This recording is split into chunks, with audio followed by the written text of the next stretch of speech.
City India news Telugu రచించడానికి అంబేద్కర్ గారిని chairman చేసి ఆ రాజ్యాంగాన్ని తీసుకొచ్చింది కాంగ్రెస్ పార్టీ. ఇవాళ ఆ రాజ్యాంగాన్ని మార్చి మను రాజ్యాంగాన్ని తీసుకొచ్చినండి మీరు చెప్తున్నారు. మను రాజ్యాంగం మనకు స్వతంత్రం రాకముందు భారతదేశంలో ఎవడైనా ఒకడు తప్పు చేస్తే పెద్ద కులం వాడికి ఒక శిక్ష, మధ్య కులం వాడికి ఒక శిక్ష, కింద కులం వాడికి ఇంకో శిక్ష. ఇది మను ధర్మశాస్త్రం. మను ఇది అది మారి మనం ప్రజాస్వామ్యంలో రాజ్యాంగం తెచ్చుకుంటే ఈ రాజ్యాంగాన్ని మారుస్తున్నారు. ఈ రాజ్యాంగాన్ని మార్చడమే కాకుండా రాజ్యాంగంలో వేల సంవత్సరాల నుంచి అనగదొక్కబడ్డ ఎస్సీ, ఎస్టీ, బీసీ, మైనార్టీ కులాల్లో వెనకబడ్డ దాని మీద రిజర్వేషన్లు ఏర్పాటు చేసింది రాజ్యాంగం. ఆ రిజర్వేషన్లు ఎత్తేస్తానని మీ ఎంపీలు, మీ పెద్ద పెద్ద నాయకులందరూ చెప్పి ప్రజల నుంచి వ్యతిరేకం వస్తే ఇప్పుడు ప్రధానమంత్రి దగ్గర నుంచి నేను రాజ్యాంగాలకి రక్షణ కల్పిస్తాను, నీ రిజర్వేషన్కి నేనే కాపలా అంటున్నాను. మీరు ఏం చేస్తున్నారో ప్రజలు గమనిస్తున్నారు.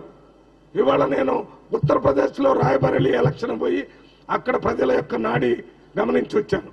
నిన్న మొన్న 20వ తారీఖున ఢిల్లీ పోయి 21 నార్త్ ఈస్ట్ పార్లమెంట్ కన్నయ్యలాల్ పోటీ చేసే కాంగ్రెస్ దగ్గర అక్కడ తిరిగాను. నార్త్ వెస్ట్ పార్లమెంట్ అది 22వ తారీఖున అది ఉదితరాజ్ ఎంపీ చేస్తుంటే అక్కడ తిరిగాను. Central parliament, central Delhi parliament అక్కడ ఆప్ ఆద్మీ అభ్యర్థి పోటీ చేస్తుంటే అక్కడ తిరిగాం. ఎక్కడ చూసినా ప్రజలు రేపు వచ్చి అంటే 25వ తారీఖున ఢిల్లీలో ఎన్నికలు ఉన్నాయి. అక్కడ 100కి 100 పాళ్ళు కాంగ్రెస్ ఆప్ అలయన్స్ గెలవబోతుంది. అక్కడ 7 సీట్లు ఇంతకుముందు బీజేపీ ఉన్నాయి, ఇప్పుడు 7 సీట్లు బీజేపీ ఓడిపోయి 7 సీట్లలో 4 సీట్లు ఆపు, 3 సీట్లు కాంగ్రెస్కి ఇచ్చారు. ఈ 7 సీట్లు కూడా కాంగ్రెస్ పార్టీ గెలవబోతుంది. ఒక లెహర్ ఒక కాంగ్రెస్ పార్టీ వేవ్ వాళ్ళ మొత్తం భారతదేశంలో ఏర్పడింది. ప్రజలందరూ వాళ్ళ సమస్యల గురించి తెలుసుకుందామని అడిగితే అందరూ ఒకటే చెప్తున్నారు కామన్ గా, మా సమస్య ఈ బీజేపీ ప్రభుత్వాన్ని గద్దెదించడమే మా సమస్య అని చెప్తున్నారు.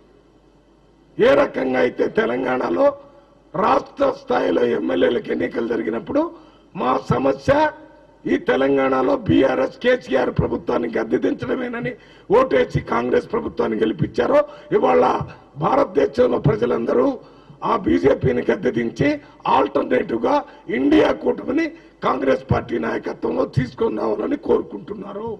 అందువల్లనే మాకు పూర్తి అవగాహన వచ్చింది. నిన్న రాహుల్ గాంధీ గారు కూడా మాట్లాడేటప్పుడు చెప్పారు, భారతదేశంలో అనూహ్యమైనటువంటి రిజల్ట్ రాబోతుంది, నిశ్శబ్ద విప్లవం భారతదేశంలో రాబోతుంది, రక్తపాత రహిత విప్లవం భారతదేశంలో రాబోతుంది. విప్లవాలన్నీ రక్తపాతంతో రష్యాలో, చైనాలో, ఇతర వెస్టర్న్ కంట్రీస్ లో వచ్చినాయి. కానీ భారతదేశంలో మనం రాజ్యాంగం ద్వారా రక్తపాత రహితంగా విప్లవం తీసుకురావడానికి కావలసిన ఏర్పాట్లు చేశాము.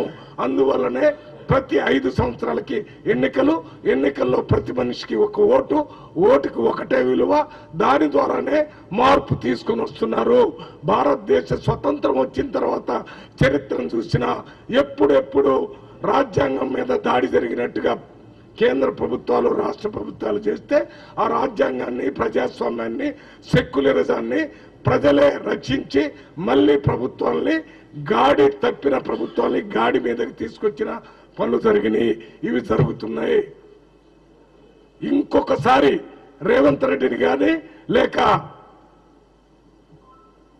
కాంగ్రెస్ ప్రభుత్వాన్ని కానీ అనుచితంగా అకారణంగా విమర్శిస్తే బీజేపీ ఆఫీస్ మీద కూడా దాడి చేయడానికి కాంగ్రెస్ పార్టీ సిద్ధంగా ఉంటుందని బీజేపీని హెచ్చరిస్తున్నాం. మేము ప్రభుత్వంలో ఉన్నాం, మేము మొన్ననే ప్రభుత్వానికి వచ్చాం, మేము 5-6 నెలలు కూడా కాలేదు, మేము ఇప్పుడే చేయలేదని మేమేదో తప్పు చేస్తున్నామని ప్రజలందరినీ పక్కదోవ పట్టించి ఈ ప్రభుత్వం తప్పు చేస్తుంది కాబట్టి మేము కేంద్రంలో ఉన్న ప్రభుత్వం రాష్ట్ర ప్రభుత్వం మీద పక్కన ఉన్నటువంటి మహారాష్ట్ర ప్రభుత్వంలో ఏ రకంగా ప్రభుత్వాన్ని దించడానికి ప్రయత్నం చేశారో, కర్ణాటక ప్రభుత్వాన్ని దించడానికి ఏ రకంగా చేశారో అటువంటి ఎత్తుగళ్ళు ఇక్కడ వేయాలంటే ఊళ్ళల్లో ఆ రకంగా బీజేపీ కానీ బీఆర్ఎస్ కానీ చేస్తే వాళ్ళు ఊళ్ళల్లో కూడా తిరగలేని పరిస్థితి వస్తుందని హెచ్చరిస్తున్నాం.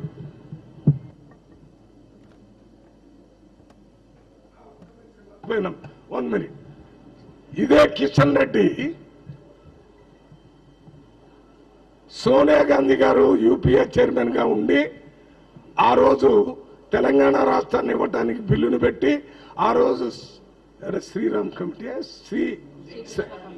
శ్రీకృష్ణ కమిటీని వేసి రిపోర్ట్ తీసుకొని అన్ని పార్టీలతో సంతకాలు తీసుకొని తెలంగాణ రాష్ట్రాన్ని ఇవ్వాలని బిల్లు పెడితే అప్పుడేదో కళ్ళల్లో మంట కోసం ఏది స్ప్రే చేశారు, పెప్పర్ స్ప్రే చేసి ఒకళ్ళొకళ్ళు కొట్టుకునే పరిస్థితి కాంగ్రెస్ పార్టీ వాళ్ళు వ్యతిరేకించిన తలుపులు మూసి వాయిస్ ఓటుతోనే తెలంగాణ రాష్ట్రాన్ని ఏర్పడే అవకాశాన్ని సోనియా గాంధీ చొరవతోనే అయింది, సోనియా గాంధీ వల్లనే అయింది. అప్పుడు అపోజిషన్ లీడర్ గా ఉన్న సుష్మా స్వరాజ్ కూడా ఒప్పుకుంది సోనియా గాంధీ వల్లనే వచ్చిందని, నేను కూడా సపోర్ట్ చేస్తున్నానని ఆమె ఒక్కటే మాట్లాడింది. బీజేపీ తరఫున ఆ రోజు 90 మందో 70 మందో ఉన్నారు, వాళ్ళల్లో ప్రతిపక్ష నాయకురాలుగా బీజేపీ సుష్మా స్వరాజ్ ఒక్కటే మాట్లాడింది. కాంగ్రెస్ పార్టీ తరఫున జైపాల్ రెడ్డి ఒక్కడే మాట్లాడాడు. అప్పుడు కొంతమంది దీన్ని తీవ్రంగా వ్యతిరేకిస్తుంటే కూడా లెక్క చేయకుండా తెలంగాణ బిల్లును పాస్ చేసి తెలంగాణ రాష్ట్రం ఇచ్చిందని ఆనాటి బీఆర్ఎస్ నాయకుడు టీఆర్ఎస్ నాయకుడు కేసీఆర్ గారు సకుటుంబ సమేతంగా పోయి సోనియా గాంధీ దగ్గర ఫోటో దిగి ఆమెకు చెప్పాడు, అమ్మా మీ దయ వల్లనే తెలంగాణ వచ్చిందని. ఆ రోజు బీజేపీ వాళ్ళు కూడా చెప్పారు. ఇప్పుడు ఈ కిషన్ రెడ్డి గారు ఢిల్లీలో రాసిచ్చిన దాన్ని ఇక్కడ చదువుతుండ్రు. హత్యలకి సోనియా గాంధీ కారణమా? హత్యలు జరగకుండా ఉండటానికి సోనియా గాంధీ తెలంగాణ బిల్లు పెట్టింది. కాంగ్రెస్ పార్టీకి నష్టం జరిగినా పర్లేదు, తెలంగాణ రాష్ట్రంలో నిరుద్యోగులు, విద్యార్థులు, తెలంగాణ ఉద్యమకారులు ఎవరు ఆత్మహత్యలు చేసుకోకూడదు, అది ప్రజాస్వామ్యానికి మంచిది కాదని తెలంగాణ బిల్లు పెట్టి ఇచ్చింది. అటువంటి తెలంగాణ తల్లిగా భావించబడుతున్నటువంటి సోనియా గాంధీని సన్మానించడానికి తెలంగాణ రాష్ట్ర ప్రభుత్వం కేబినెట్ డిస్కస్ చేస్తుంది, హక్కు ఉంది. రాజ్యాంగ పరంగా తెలంగాణ రాష్ట్రాన్ని ఏర్పాటు చేయడానికి సహకరించినటువంటి అత్యున్నతమైన నాయకురాల్ని పిలిపించి అధికారికంగా సన్మానించేటటువంటి హక్కు రాజ్యాంగం ఇచ్చింది. దాని ప్రకారమే కేబినెట్ లో డిస్కస్ చేశారు. దాని ప్రకారమే రేపు సోనియా గాంధీని పిలుచుకొని వచ్చి సన్మానం చేస్తారు. మీరు ఇదే రకంగా మాట్లాడితే ఊళ్ళల్లో కూడా మిమ్మల్ని తిరగకుండా ప్రజలే ఎదురు తిరుగుతారు. కిషన్ రెడ్డి గారు, మీరు మీ బీజేపీ హైకమాండ్ చేతిలో బలిపశువు కావద్దని నా విజ్ఞప్తి. ఎందుకంటే మీరు కొంత వ్యక్తిగతంగా నాకు తెలుసు, మీరు కొంచెం సిద్ధాంతపరంగా ఉండే వ్యక్తి అనుకున్నాను.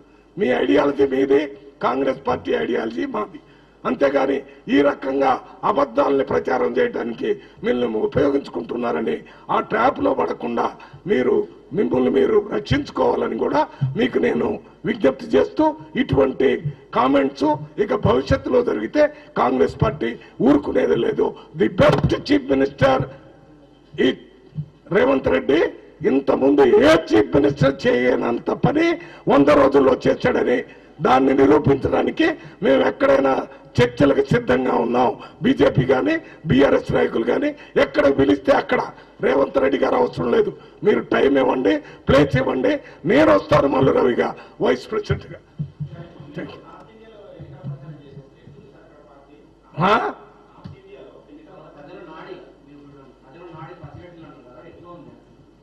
ప్రజల నాడి నార్త్ ఇండియాలో ఢిల్లీలో 3 పార్లమెంట్లు తిరిగి చూశాను నేను. ఉత్తరప్రదేశ్లో రాయబరేలీ, వేరే ప్రాంతాల్లో చూశాను. ఎక్కడ చూసినా వాళ్ళు నాకు ఇల్లు కావాలను, రేషన్ కావాలను, లేకపోతే రోడ్లు కావాలను, ఇరిగేషన్ ఏమడగటం లేదు. The Their main agenda is to replace this dictatorial government, BJP. దీని గద్దె నుంచి దించడమే వాళ్లకున్న ప్రధానమైనటువంటి సమస్యగా చెప్తున్నారు. అందువల్ల ప్రజలు భారతదేశంలో అందరూ కూడా స్వేచ్ఛా ప్రియులు, స్వతంత్రం కోసమే పోరాటం చేశారు. స్వతంత్రం ఏంటంటే స్వేచ్ఛగా బ్రతకటం, స్వేచ్ఛగా మాట్లాడటం, స్వేచ్ఛగా ప్రభుత్వాన్ని ప్రశ్నించడం, ఇవన్నీ కావాలనుకున్నారు. ఏదైనా తప్పు జరిగితే దాన్ని చట్ట ప్రకారం శిక్ష విధించడం, ఇవన్నీ ఉండాలి. చట్టం లేదు, శిక్ష లేదు. నీకు ఉత్తరప్రదేశ్లో ఎవడైనా ఏదైనా చేసిందంటే బుల్డోజర్ ఎక్కడ ఉందని చెప్తారు, వాడి ఇల్లు కూల్చేస్తారు, వాడి ఆస్తులన్నీ ధ్వంసం చేస్తారు. ఏంటిది? దానికి ఒక చట్టం ఉండాలి కదా. చట్టపరమైన పరిపాలననే అయిపోలేదన్న. ఒక్క నిమిషం కూర్చో. చట్ట పరిపాలన చేయటమే మన ప్రజాస్వామ్య పార్లమెంటరీ డెమోక్రసీ అంటేనే చట్టపరమైన పరిపాలన. నేను రాజుల కాలంలో చట్ట పరిపాలన ఒకటి ఉండదు. రాజు ఏం చెప్తే అదే చట్టం. కానీ ఇప్పుడు అట్ట కాదు. ప్రధానమంత్రి చెప్పినా, ముఖ్యమంత్రి చెప్పినా చట్టం ప్రకారమే చెప్పాలి తప్ప వాళ్ళు ఇష్టం వచ్చినట్టు చెప్తే కుదరదు. ఆ చెప్పింది చట్టంలో ఉంటేనే చేస్తారు, లేకపోతే చేయరు. అది రాజులైతే రాజు అని చెప్తే ఎవరికైనా ఉరి శిక్ష పడితే వాడిని వదిలిపెట్టమంటే వదిలిపెడతారు. వాడిని ఉరిదీయమంటే ఎవరికైనా ఏమి లేకుండా ఇతను దేశపోయి అడవిలో తలకాయ తీసేసి రమ్మంటే తీసి తలకాయ తీసుకుని వస్తారు. అది ఇక్కడ కుదరదు. ఇప్పుడు ఆయన తలకాయ తీయమన్నా, ఏం తలకాయ తీయమన్నా తీయటానికి వీలు లేదని చెప్తారు. రాజ్యాంగం ప్రకారం తలకాయలు తీసే పని లేదు సార్ అని చెప్తారు. ఇది పరిస్థితి. ఇంకేమన్నా ప్రశ్నలు ఉన్నాయా? Any question? నో?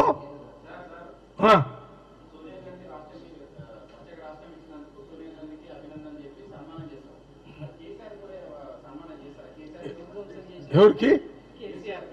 అంటే కేసీఆర్ కి ఆల్రెడీ సన్మానం జరిగింది.